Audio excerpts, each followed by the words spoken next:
여러분, 혹시 이 그림 보신 적 있으신가요? 자크 루이 다비드의 소크라테스의 죽음이라는 작품입니다. 여러분, 소크라테스가 누굽니까? 우리 나우나 선생님의 최신곡 테스 형의 주인공 아닙니까? 아, 테스 형, 세상이 왜 이래? 왜 이리 힘들어?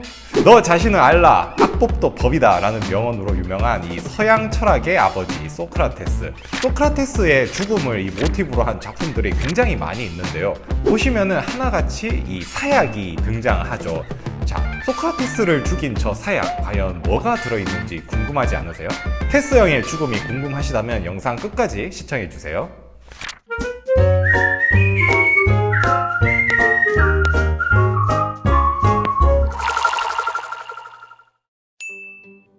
안녕하세요. 인문학하는 약사의 재밌는 이야기 메디슨 엑스 히스토리의 저는 펭귄 약사입니다. 그리스 철학하면 대표적인 인물 세 사람이 있죠. 소크라테스, 플라톤, 아리스토텔레스.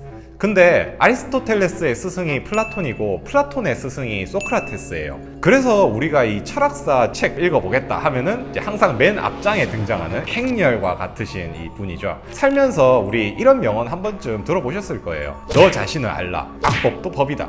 모두 소크라테스가 했다고 알려진 말입니다. 소크라테스는 그리스 도시 아테네에서 활동한 철학가였는데요.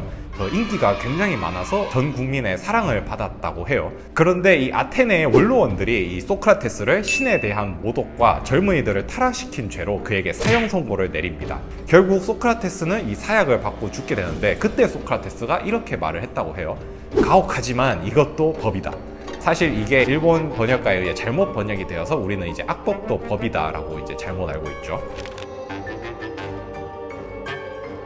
아무튼 그가 마신 이 사약, 무엇이 들어있냐면은 바로 독당근이라 불린 햄록이라는 식물입니다. 독당근은 우리나라에서는 잘 알려지지 않았지만 독당근 또는 이제 독미나리 이라 해가지고 유럽과 미국에서는 굉장히 흔한 식물이라고 해요. 잡초과에 속해가지고 우리 흔히 고속도로 옆이나 쓰레기장, 넓은 평원 같은 데서도 굉장히 잘 자라는 식물이라고 합니다.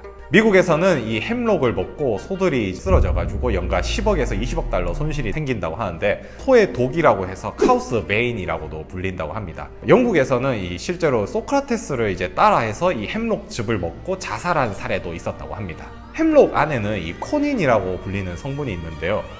코닌, 니코틴? 왠지 이름이 니코틴이랑 비슷하지 않으세요? 실제로 이 코닌하고 니코틴이 이제 구조가 비슷하다고 해요.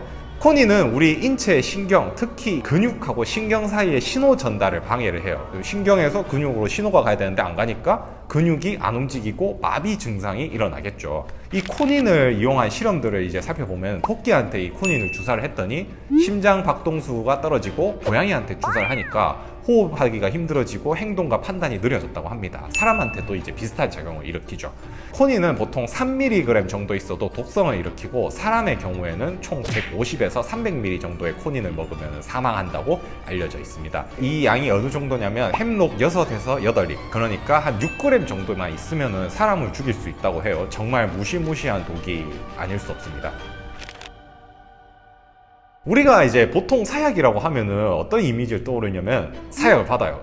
전하 억울합니다 하면서 이제 사약을 이제 마시면은 갑자기 막 피를 토하면서 팍 토하면서 막 하면서 그냥 꽉 하고 이제 죽는데, 사실 이 사약이 사람이 죽는데 생각보다 시간이 오래 걸렸다고 해요. 소크라테스가 사약을 마시고 실제로 죽을 때까지 대략 한 30분 정도가 걸렸다고 해요. 순서는 대략 이래요. 먼저 이제 집행인이 사약을 가지고 와요. 그러면은 이제 사약을 마시죠. 그 다음에 사형 집행인이 일어나서 걷게 시킵니다. 그러고 이제 소크라테스가 방안을 걷기 시작하면은 조금씩 다리가 이제 차가워지고 빳빳해지기 시작한대요. 그러면은 자리에 누운 다음에 기다려요. 그러면은 점점 손끝하고 발끝이 이제 마비가 되기 시작합니다. 시간이 지나면은 이 마비 효과 때문에 의식도 흐릿해지고 시야도 흐려지기 시작해요. 그러면은 집행인이 이번엔 이 허벅지와 사타구니를 꼬집어요. 그래도 통증이 느껴지지 않는다? 그러면은 이제 기다리기만 하면 됩니다. 이렇게 근육의 마비가 진행이 되게 되면 나중에 마비되는 게 바로 호흡에 필요한 근육이에요. 호흡도 사실상 우리가 하듯이 이제 근육이 필요하잖아요. 이런 근육들이 마비가 되면은 쉽게 말해서 숨을 못 쉬고 질식사하게 되죠.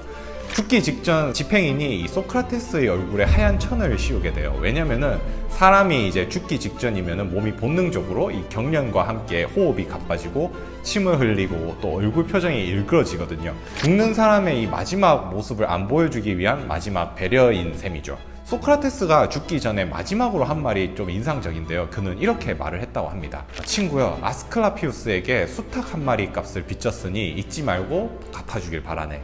지금까지 소크라테스와 독당근 햄록에 대해서 알아보았습니다.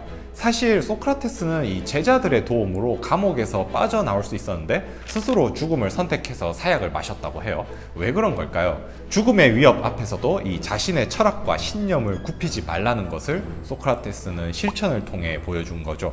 결국 사약을 마신 그의 행동은 이 제자들한테 알려준 그의 마지막 가르침이었던 셈입니다. 그의 철학을 마지막으로 장식한 이 사약, 역사적으로 굉장히 의미 있는 사약이라고 생각을 해서 이번 영상을 준비했습니다. 영상이 유익하셨다면 좋아요와 구독 눌러주세요. 큰 힘이 됩니다. 다음 시간에는 더더욱 재미있는 약 이야기로 여러분들께 찾아오겠습니다. 지금까지 인문학 하는 약사의 재미있는 약 이야기 메디슨 엑스 히스토리, 전 펭귄 약사였습니다. 감사합니다.